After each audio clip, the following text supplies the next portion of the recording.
The next kind of problem is find the Z transform of the signal x of n, which is 1 by 3 raised to n sine of pi by 4 n into u of n, and we need to find its ROC and sketch the ROC and pole 0 locations. Now to solve this one, the very first thing is our equation x of z is equal to n is from minus infinity to plus infinity, x of n z raised to n is our equation, and in this equation we'll be solving it in the form of z raised to n, the exponential kind of a terms. So in order to use this equation, so we have this sign. So let's represent the sinusoidal signal, the sine signal, in the form of an exponential type. So in the form of an exponential way, let's represent. So x of n is the same signal, and which can be written as e to the power, now 1 by 3 raised to n as it is, e to the power j pi by 4n, and minus, let's amplify, e to the power j pi by 4n minus e to the power minus j pi by 4n divided by 2j, the expansion of sine, into u of n.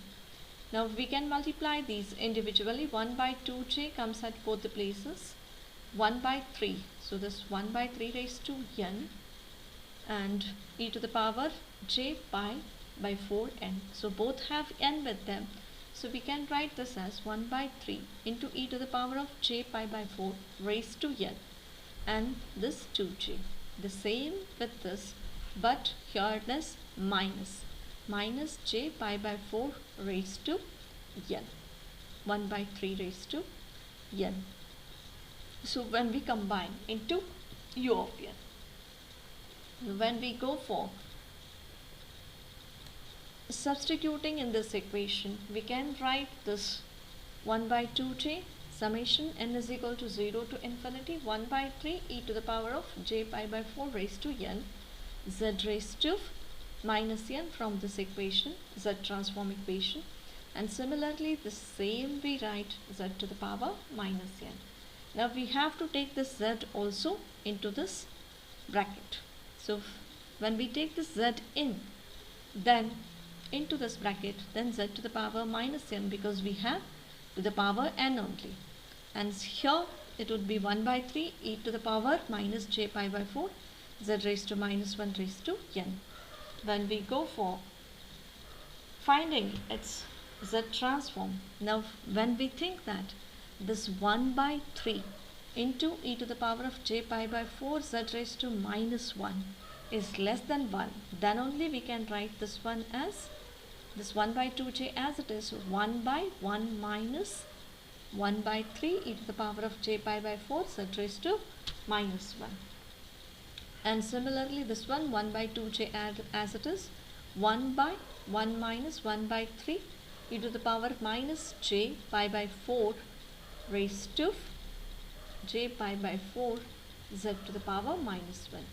And when we multiply these two, find the LCM, and when we take this one to the power here and on this side, we get this one as 1 by 3 root of 2 z, and z minus 1 by 3 e to the power j pi by 4, and it is with e to the power minus j pi by 4 here. So the poles of this equation are 1 by 3 e to the power j pi by 4, means e to the power of plus j by pi by 4 is this one one pole, and this another one minus j pi by 4 is on this side. Below are 0, and there is a 0 at z is equal to 1 by 3 into root of 2. So there is z 1 by 3, this z is equal to, so we get z is equal to 0 as its value. So there is a 0 at 0 and two poles are there at these places, and we can approximate these equations when the condition is 1 by 3 e to the power of j pi by 4 z raised to minus 1 is assumed to be less than 1, and even the same with the other. And this implies that our magnitude of z, so we can neglect this 1 by 3 z, 3z is less than 1. So when z goes on the other side, so z is greater than 1 by 3 we get from both of these conditions. So we find the ROC of this one, 1 by 3. So the circle of radius 1 by 3 is drawn, and the ROC z is greater than 1 by 3, and as it is multiplied with u of n, as we know, so it is a right-handed sequence, and the ROC is always outside of this circle with radius 1 by 3. Then the next problem is finding the z transform of alpha raised to magnitude of n. So alpha raised to magnitude of n's z transform is given by x of z is equal to summation n from minus infinity to plus infinity x of n z raised to minus n. Now here what we do is n is from minus infinity to plus infinity. This x of n z raised to minus n is nothing but, it is alpha raised to n into u of n. As we know, alpha raised to magnitude of n is this alpha raised to magnitude of n signal we can draw. It is alpha raised to n u of n kind of a signal it would be. Then what is the value? It covers this entire range. It is not a step signal. I mean to say it covers this entire range. It covers this range. So it is from 0 to infinity. So which we write as alpha raised to n into u of n. So other than this, the other signal has to be which will be spanning from minus 1 to minus infinity. So which has to be again then to become the same as alpha raised to n, then its span would be u of minus n minus 1 first of all, and as the signal is alpha raised to n here, it has to be alpha raised to minus n here. So by considering that, we draw that alpha raised to magnitude of n signal. So alpha raised to magnitude of n signal is nothing but, in the positive, the right-handed part of that one is alpha raised to n u of n, and the left-handed part of that one is alpha raised to minus n into u of minus n minus 1. So by substituting that, we get, so x of n is nothing but alpha to the power magnitude of n. So we need to split. So n from minus infinity to plus infinity, which is nothing but alpha raised to n into u of n plus alpha raised to minus n into u of minus n minus 1 z to the power minus n.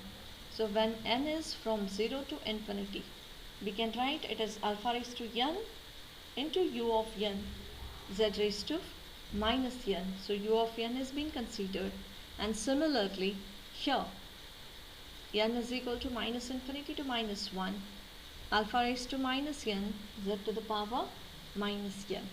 So which makes it as n is equal to 0 to infinity alpha z to the power minus 1 raised to n. Same, this we can write this all raised to n, but it is minus, so alpha z to the power minus 1, and here it is alpha raised to minus 1 and even z raised to minus 1 to the power n. So when we go for its solutions, and we know that with the second equation we have to consider n as minus n, and when we do that, this n becomes plus infinity. N is equal to plus infinity to 1 it would be, and this becomes minus n, means alpha z raised to n it would be.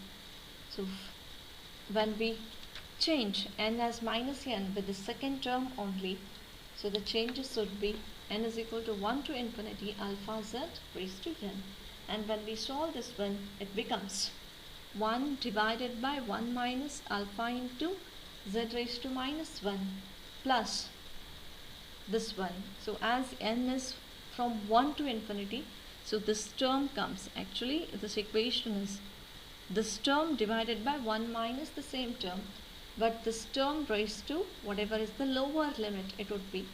So if it is n is equal to 0, then alpha z raised to 0. In those cases, 1 by 1 minus this same we used to get, but here right now it is 1. So it is alpha z divided by 1 minus alpha z. So x of z is equal to 1 minus, so when we solve this, it becomes 1 minus alpha z to the power minus 1, 1 minus alpha z. So after solving this, we get this one as alpha z to the power minus 1 is less than 1. To solve this, and to solve the other one, the alpha z has to be less than 1. So from this we get the condition that z is greater than alpha, and from here we get that z is less than 1 by alpha. So this puts the condition on the z, on the alpha. So this puts the condition on the alpha that alpha has to be, z has to be greater than alpha, but it has to be less than 1 by alpha. Whence it is possible when alpha is less than 1.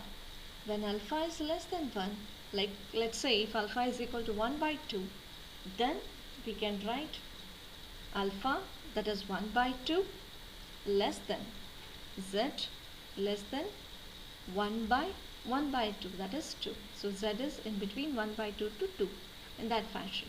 So this magnitudal function puts a constraint on alpha, which keeps it like alpha has to be less than 1. Here we find the z transforms of some basic functions. The z transform of some basic, we can say the basic signals also. When we go for finding the z transform of some basic signals, let's say determine the z transform of x of n is del of n, and in the second case it is x of n is, let's take it on this side, it is del of n. X of n is, so x of n is equal to del of n. So when x of n is del of n, what is its z transform? Let's see. The very first case, x of z is given by this equation which is known to us, summation n is equal to minus infinity to plus infinity x of n z raised to minus n, and we write x of n as del of n into z raised to minus n. But we know that when n is equal to 0, then only this function would be 1. So del of n is equal to 1 for n is equal to 0. So we need to put n is equal to 0, no other value other than 0, in between minus infinity to plus infinity. So it is del of 0 z raised to 0, which gives 1, means the z transform of del of n, z transform of del of n is 1. Now let's see what about its ROC, reason of convergence. The ROC of this function, the ROC of this unit impulse function is the entire z plane. So all z, no zeros and poles here because it is just 1. So the ROC is the entire z plane. Now let's see the second one, when x of n is del of n minus k. When it is x of n is del of n minus k, and let's think that k is greater than 0, then z transform of that one is given by del of n minus k into z raised to minus n. Now when n is equal to k, then only we can get this del of n minus k as 1 when n is equal to k. So we write this one as when n is equal to k, this becomes z raised to minus k because n is equal to k. So So z raised to minus k is nothing but z raised to 1 divided by zk.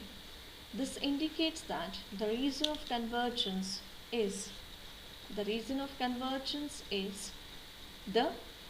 entire z plane, and we know that the ROC doesn't contain the poles, and the poles are there at 0. Means this says that we have, so ROC is all z except z is equal to 0, because ROC doesn't contain poles and there are k repetitive poles at the origin. So ROC is the entire z plane except the 0, and the ROC and poles are shown in this figure. So k number of poles. And similarly, let's think the next one, that is when we have x of n is del of n plus k, then when k is greater than 0, again we consider by putting del of n plus k. Now this del of n plus k will be 1 when n is equal to minus k.